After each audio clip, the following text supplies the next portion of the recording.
देश के बहस में आपका एक बार फिर स्वागत है। हम बात कर रहे हैं कथित जासूसी कांड को, जिसको लेकर संसद पिछले 5 दिनों से नहीं चल पा रही है।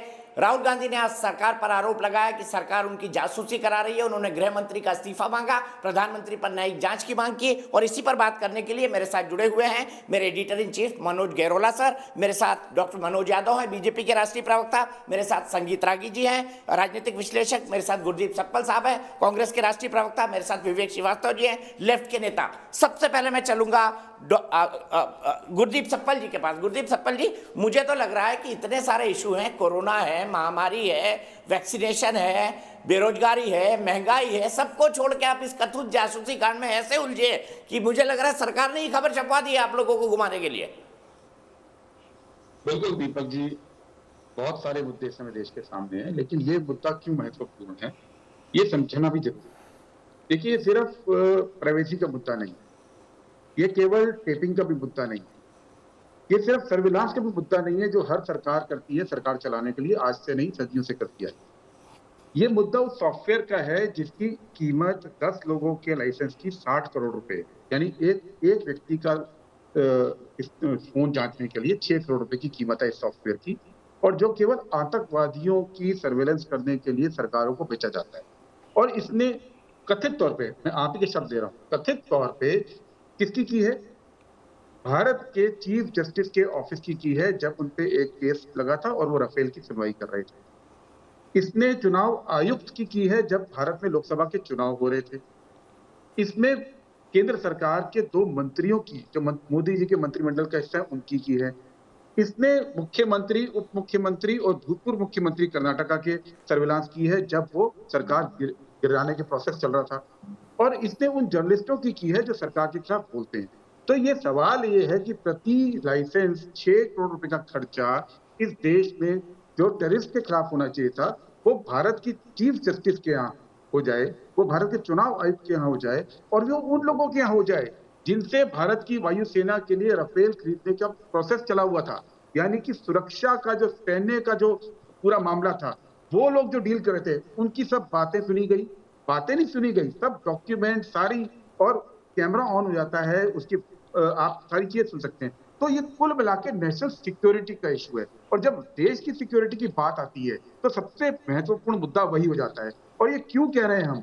ये इसलिए कह रहे हैं कि ये सरकार है, उसका प्राइमरी कर्तव्य जो होता है वो देश की रक्षा करना है।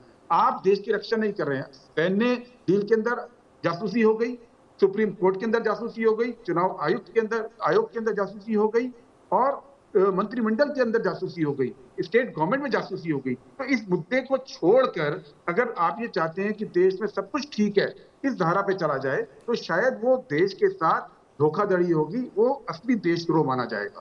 ठीक है doctor Manoj Yadav ji, doctor Manoj Yadav ji, political score settle करने के लिए आप सरकारी खजाने का दुरुपयोग कर रहे थे, देश की राष्ट्रीय सुरक्षा के साथ समझौता कर रहे थे, क्योंकि जा तो एक विदेशी कंपनी के पास रहा था ना डाटा, उसके बाद आपके पास आ रहा था।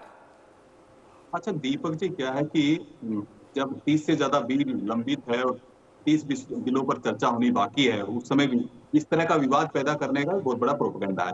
जब एमनेस्टी इंटरनेशनल ने यू टर्न कर लिया है कि मैंने ऐसा कोई डाटा नहीं दिया है, जब एनएसओ ने कह दिया है कि मेरा कोई इससे कोई लेना देना नहीं है, जब इस तरह की बातें निकल करके आ रही है, फिर ये ड्रामा क्यों चल रहा है? देखिए, ऐसा है दीपक जी, उल्टा चोर कोतवाल को डांटे, कांग्रेसी जो कल्चर है, कांग्रेस का जो खानदान है, उसका जासूसी कराना उसकी संस्कृति नहीं है। कांग्रेसी खानदान की जासूसी कराना आपकी संस्कृति रही है। चच्चा नेहरू से लेकर के आपने ज्ञानी जैल सिंह जी सुन लीजिए ना, उनको फिर आ रहा हूं आपके पास।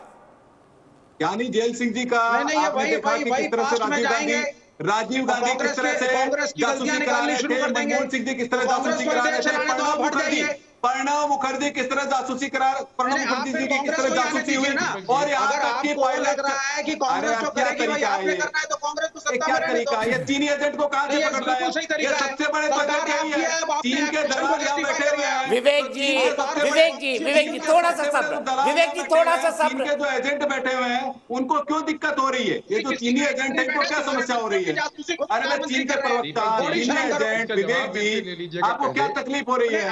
सुन लीजिए, अरे सुन लीजिए भाई, देखिए ऐसा है दीपक जी, मैं ये पूछना चाहता हूं कि इसका जवाब पार्लियामेंट में दिया जाएगा कि सड़कों पे दिया जाएगा? इसका जवाब ट्विटर पे चाहते हैं कि रैलियों में चाहते हैं कि डिबेट में चाहते हैं? जब हमारे आईटी मिनिस्टर ने जवाब देने जाते हैं तो संसद का चीरहरण किया जाता है। संसद का चीरहरण किया जाता है, लोकतंत्र के मंदिर के अंदर हमारे आईटी मिनिस्टर के पेपर फाड़ दिए जाते हैं। ये कहाँ किस तरह का ये लोकतंत्र है? मैं बस पूछना चाहता हूँ।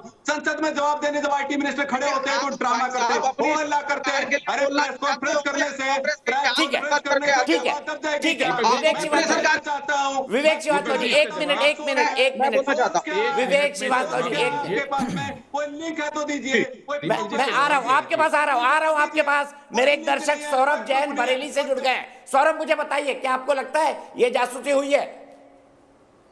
सर, पहले तो मैं ये कहना चाहूंगा कि ये मुद्दा ही नहीं बनता है। देखिए, पूर्व काल से ही राजा महाराजाओं के काल से ही जो है हैकिंग की, जो जिसको हम हैकिंग कह रहे हैं उसे जासूसी कहा जाता था। और नर्तकियों को भेजा जाता था और जासूसों को भेजा जाता था, विषकन्याओं को भेजा जाता था। वहां की सूचनाओं को लाने ले जाने का काम होता था। ये देश के आपस की बातचीत होती थी, देश के आपस के मुद्दे होते थे।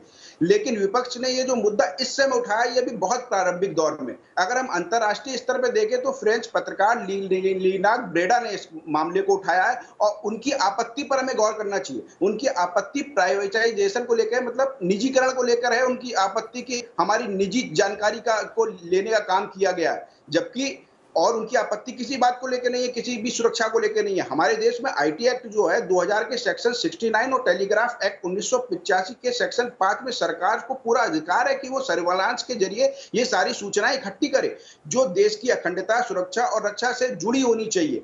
और अगर किसी को कोई दिक्कत है तो वो आईटी की सेक्शन 43 और सेक्शन 66 के तहत शिकायत कर सकता है। लेकिन सर, मेरा यह कहना है कि अभी भारत में जो 38 पत्रकारों के 3 प्रमुख वाजिब बात सौरभ, बस मेरे पास आपके लिए वक्त इतना ही है। मनोज सर, आप बताइए, सौरभ कह रहे हैं ये तो राजा महाराजाओं के जमाने से चलता आ रहा है, क्या आप इस तर्क को मानेंगे? और क्या सर्विलांस एक हकीकत नहीं है?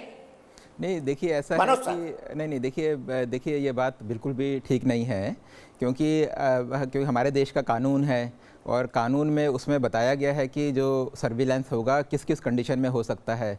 जहां हमारी नेशनल सिक्योरिटी को थ्रेट हो, जहां कोई अगर ऑफेंस हुआ है उसको इन्वेस्टिगेट करना है, और उसका पूरा तरीका है कि joint secretary and above level का ही जो ऑफिसर है वो ये कर सकता है। कौन कौन से डिपार्टमेंट इसको कर सकते हैं। तो बेसिकली जो हमारा जो कानून है, कानून को हमें मानना है। प्रिवेसी एक बहुत बड़ा मुद्दा है। प्रिवेसी का इशू जो है उसको भी हमें समझना है, और प्रिवेसी एक राइट है एक आम नागरिक का, तो उसको हमें मेंटेन करना है। लेकिन साथ ही साथ जैसा मैंने अभी कहा था कि कोई चाहे वो स्टेट गवर्नमेंट हो चाहे सेंट्रल गवर्नमेंट हो, कोई भी इस कानून को किसी ने नहीं माना। और हर साल कम से कम 3-4 केसेस ऐसे आते हैं कि जहाँ सरकारें इस सिस्टम का गलत इस्तेमाल करती हैं। जैसे कि इसी साल का जो मोस्ट रिसेंट केस है, वो केस है कि राजस्थान में किस तरीके से एग्जिस्टिंग चीफ मिनिस्टर ने अपने पॉलिटिकल ओपोनेंट के अगेंस्ट इस सिस्टम का इस्तेमाल करते हुए फ़ोन टैपिंग करके उन्होंने फ़ोन टैपिंग की थी। उसी तरीके से महाराष्ट्र का केस है। महाराष्ट्र में जो फॉर्मर जो चीफ मिनिस्टर थे, उसने किस तरीके से एक पुलिस ऑफिसर की जो फ़ोन टैपिंग थी उसको लेके उन्होंने एग्जिस्टिंग गवर्नमेंट को एम्बेरस करने की कोशिश करी। हर साल आप देखिएगा कि ये केसेस चले आ रहे हैं, और आप देखिएगा कि 1990s से तो कम से कम ये केसेस बहुत ज़्यादा हुए हैं। और जैसे जैसे टेक्नोलॉजी बढ़ी है, जैसे जैसे फ़ोन से लेकर हम लोग इलेक्ट्रॉनिक इंटरसेप्शन में आ गए हैं। हैकिंग का है, तो ये केस एक वायरस का है, एक ट्रोजन का है जो कि एक फोन में इम्प्लांट होता है। I do not know if you are an IT professional. I have been an IT professional. आप सुने जरा इस बात को। नहीं, मैं आपसे नहीं। ऐसा है विवेक जी, एक बात आप मेरे को बताइए। ऐसा है विवेक जी, थोड़ा बहुत IT मुझे भी समझ आता है। विवेक जी, थोड़ा बहुत IT और जो एक्ट है वो मेरे को भी आता है समझ। एक बात आप मेरे को बताइए। नहीं, हाँ जी, आप एक सेकेंड, आप मेरी बात सुनिए। जो हैकिंग ऐसा है कि देखिए, जब एक्ट में लिखा है कि जिस तरीके से, हाँ, जो गलत तरीके से, जी हाँ, सुन लीजिए मनोज सर को सुन लीजिए। मैं आपके पास विवेक जी तुरंत आ रहा हूँ, फिर गुरदीप सप्पल और मनोज यादव जी कंक्लूड करेंगे। नहीं, मैं मनोज सर को थोड़ा बता देता हूँ कि ये जो है, this is a problem of hacking. क्या आप कहना चाहते हैं कि राहुल गांधी जो है वो देश के लिए थ्रेट है? वो महिला जिसने एक जज के ऊपर आरोप उठाया था वो नेशनल थ्रेट नहीं है। 2 मंत्री जो बीजेपी के अपने वो नेशनल थ्रेट हैं। दूसरी बात, इस तरह के सॉफ्टवेयर से आम नागरिक की प्राइवेसी भी हर्ट होती है। You can not compare it to the case of Rajasthan. यहाँ पे आम नागरिक की प्राइवेसी भी थ्रेटन हो रही है। It is a virus that has been implanted into a phone. ऐसा I have done this programming. ऐसा है, जो बात आप कह रहे हैं मैं वही बात कह रहा हूँ। सुन लेते हैं ऐसा है, विवेक जी जो बात कह रहे हैं वो मैं भी वही बात कह रहा हूँ। उन्होंने भी वही बात कही कि जो शब्द मैंने बोले वही शब्द आपने बोले, उससे कुछ अलग तो नहीं बोला। मैंने कहा कि जो भी चीज हुई है, अगर ये चीज हुई है, अगर ये चीज हुई है तो ये चीज गलत है। हर्ट हो रही है किसमें? ऐसा है, आम नागरिक की प्राइवेसी भी खतरे में है सर। कल यहाँ कितनी महिलाएं, कितनी क्यों नहीं हो रही है फोन में ये वायरस जा सकता है। ठीक है, मैं मानता हूँ आपकी बात, मैं मानता हूँ आपकी बात विवेक जी। मनोज सर भी यही कह रहे हैं, विवेक जी, मनोज सर भी यही कह रहे हैं। दीपक जी, हाँ देखिए, ऐसा है बेसिकली कि जहां तक कि एक तो देखिए, आप जवाब लेंगे, आप जवाब बीच में नहीं लेते हैं। हाँ, देखिए ऐसा है कि जो आईटी एक्ट है, मैं तो यही कह रहा हूं कि ये चीज़ नहीं होनी चाहिए अगर हुई है। लेकिन इसमें सबसे बड़ी प्रॉब्लम तो ये है कि जो एमनेस्टी इंटरनेशनल है उसने भी नहीं बोला कि हमने हैकिंग करी है, वो कह रहे हैं कि ये पोटेंशियल टारगेट हैं। तो हमारा ये कहना है कि इसकी जांच होनी चाहिए, इसकी एक निष्पक्ष जांच होनी चाहिए जिसमें कि टेक्निकल एक्सपर्ट्स हों। ठीक है, तो इसकी एक निष्पक्ष जांच होनी चाहिए। ये जवाब देते हुए मनोज यादव जी ने आपकी पार्टी पर आरोप लगाए थे। गुरदीप सप्पल जी क्या कहेंगे? विवेक जी थोड़ी देर खामोश रहिए, गुरदीप सप्पल जी अपनी बात कहते हैं, फिर मनोज यादव। पहले तो जो मनोज यादव जी ने तथ्यात्मक गलतियां की अपने स्टेटमेंट में, वो बता दें आपके दर्शकों को। एक, एमनेस्टी इंटरनेशनल ने इससे विड्रॉ नहीं किया जैसा उन्होंने कहा। एमनेस्टी के इजराइल के एक स्पोक पर्सन ने हेब्रू में बयान दिया, चाहे वो ट्रांसलेशन में गलती हुई। कल मेरी बात पूरी होने दीजिए, फिर नहीं बोलिएगा, वरना मैं आपको नहीं बोलने दूंगा। मैं आपको नहीं बोलने दूंगा अगर आप बीच में बोलेंगे। मेरी बात सुन लीजिए, उसके बाद दूसरा सवाल ये है कि कंप्लीट करने दीजिए ना उनको। डॉक्टर यादव प्लीज कंप्लीट करने दीजिए, आप पूरी बात कंप्लीट करिए। राफेल के ऊपर तो मेरी बात सुनिए, एमनेस्टी ने बकायदा माफी मांग करके ये बात कही है कि वो इस पे स्टैंड करते हैं। दूसरी बात, एनएसओ ने पहले दिन स्टेटमेंट दिया था, उसने कहा था ऐसा कुछ नहीं हुआ। दूसरे दिन उसके सीईओ ने स्टेटमेंट दिया है, बाकायदा द पोस्ट जो मैगजीन अखबार है उसको बोला है कि हाँ ऐसा कुछ हुआ है और हम जांच कर रहे हैं। और तीसरे दिन ये बोला है, क्योंकि उन्होंने जांच कुछ तो की है, तो बोला है कि अगर जो हमको मिल रहा है वो सच निकला तो हम पेगासस को बेचना बंद कर देंगे, खिलाफ हम मानहानि का दावा करेंगे। अरे स्पष्ट रूप से कहा कि मानहानि का दावा पहले दिन बोला था, उसके बाद विड्रॉ कर लिया है। यूटर्न ले लिया और अखबारें नहीं पढ़ने की आदत है भाई। कि मेरा कोई लेना देना नहीं है, जो हमने 45 देशों को दिया उसमें से भारत नहीं है, पश्चिमी देशों को दिया। लेकिन मैं पूछना चाहता हूं, बात कर रहे हैं, आज हम शुक्रवार को बैठे हैं, शुक्रवार को उनका स्टेटमेंट बदल गया। उन्होंने कहा है कि जिस सरकार ने मिसयूज किया है हम उसके खिलाफ एक्शन लेंगे। भारत सरकार भी आती है। हमारे आईटी मिनिस्टर अश्विन वैष्णव जी जवाब देते हैं तो हो हल्ला क्यों कर रहे हैं? हाँ, अब उस पर भी आ रहा हूं मैं, केवल और केवल लोगों का ध्यान मत बोलिए। चुप कीजिए। अगर आप चाहते हैं कि सिर्फ हल्ला रहे आपके शो में तो बोलते रहिए। अगर आप चाहते हैं कि दर्शकों को पता लगे कि सच्चाई क्या है, अब कल आईटी मिनिस्टर ने स्टेटमेंट दिया। मनोज जी आपकी आवाज नहीं सुन पाते अगर आप एक दूसरे पर बोलते हैं तो। हाँ, आप पूरी बात सुन लीजिए, उसके बाद बोलिएगा। मैं जवाब दूंगा। दीपक जी मैं पूछना चाहता हूं इनसे, पहले सवाल का जवाब दे दूं, फिर आप दो और मनोज जी मेरे पास टाइम बहुत कम है। मनोज जी पहला आईटी मिनिस्टर ने स्टेटमेंट दिया दीपक जी कल, उस स्टेटमेंट के ऊपर सवाल पूछे जाने थे, वो नहीं हुए। आज सुबह जब उपराष्ट्रपति जी ने मीटिंग बुलाई तो एक कहा कि आज मैं मौका दूंगा सवाल पूछने का, लेकिन जब वो संसद के अंदर आए, अरे कल की बात, आज की बात बता रहा हूँ आपको। आज का मालूम है क्या हुआ संसद में? आपको मालूम है? आपको एक बात और बता दूं, आपको आज का मालूम है? आज जब वो संसद में सब चुपचाप बैठे थे तो उन्होंने कहा अभी मैं टाइम बताऊंगा कि ठीक है गुरदीप जी, मनोज यादव जी को जवाब दे देने दीजिए, टाइम ओवर है मेरा। मनोज यादव जी 30 सेकंड। इंपॉर्टेंट ये है कि राष्ट्रीय सुरक्षा के मामले में सरकार हाथ धक के कैसे बैठ सकती है?